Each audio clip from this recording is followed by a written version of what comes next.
Episode 74. Sylvia menganggukkan kepalanya, Angga tersenyum senang. Angga membalikan tubuh sang istri yang berada di pangkuannya agar menghadap dirinya. Sampai di kamar, Angga menurunkan sang istri di tempat tidur king size mewah mereka. Aku mau ke kamar mandi dulu mas, ucap Sylvia ketika sudah diturunkan Angga. Sylvia membawa baju tidur untuk ganti, setelah itu berjalan ke kamar mandi untuk menaruh dalam kotornya. Sylvia membersihkan daerah kepemilikannya dan mengganti gaun tidurnya di kamar mandi. Saat keluar kamar mandi dilihatnya sang suami sudah tertidur lelap. Sylvia menyusul sang suami ke tempat tidur menyelimutinya dan ikut terlelap menyusulnya ke alam mimpi. Pagi yang cerah membangunkan mereka, mereka yang kelelahan setelah melakukan olahraga malam, tidur lelap sekali hingga tak mendengar suara azan subuh dan dering alarm ponsel Sylvia. Sylvia mengejapkan matanya saat terbangun dari tidur lelapnya.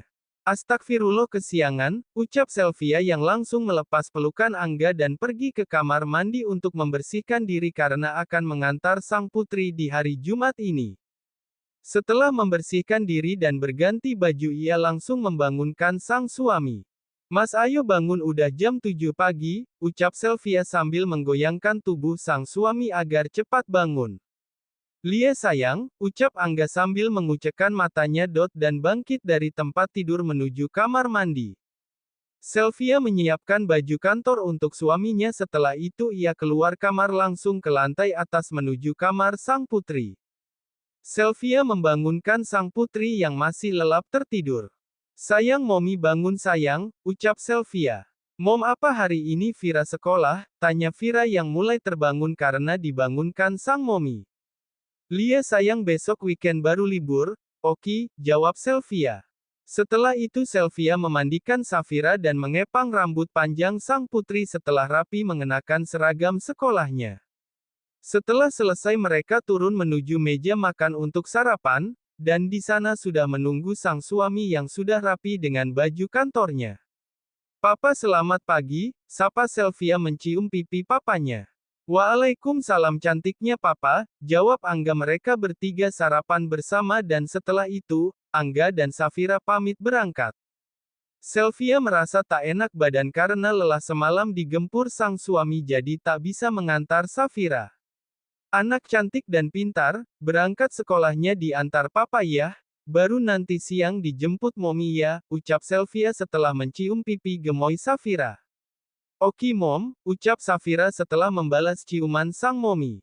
Setelah Angga dan Safira sudah berangkat Sylvia masuk ke kamar untuk membereskan kamarnya yang begitu berantakan seperti kapal pecah. Walaupun ada Biminah namun Sylvia lebih senang membereskan kamar pribadinya sendiri. Sylvia membereskan kamarnya dimulai dari mengganti spray dan bed cover tempat tidurnya, beralih menata bajunya dan suami yang sudah disetrika Biminah ke dalam lemari. Setelah selesai ia mulai menyapu dan saat menyapu di pojok kamar terdapat koper bekas mereka dari Bali yang belum sempat dibereskannya. Sylvia menaruh kopernya ke atas lemari dengan naik menggunakan kursi meja riasnya. Saat akan menaruh koper ada map berkas jatuh dari atas lemari. Setelah kopernya rapi Sylvia meraih map berkas yang jatuh tadi, saat membuka map tersebut Sylvia dibuat syok dengan yang ia baca di lembar map tersebut. Astagfirullah mas kamu tega sekali, ucap Sylvia menitikkan air matanya setelah membaca keseluruhan lembar tersebut. Bersambung.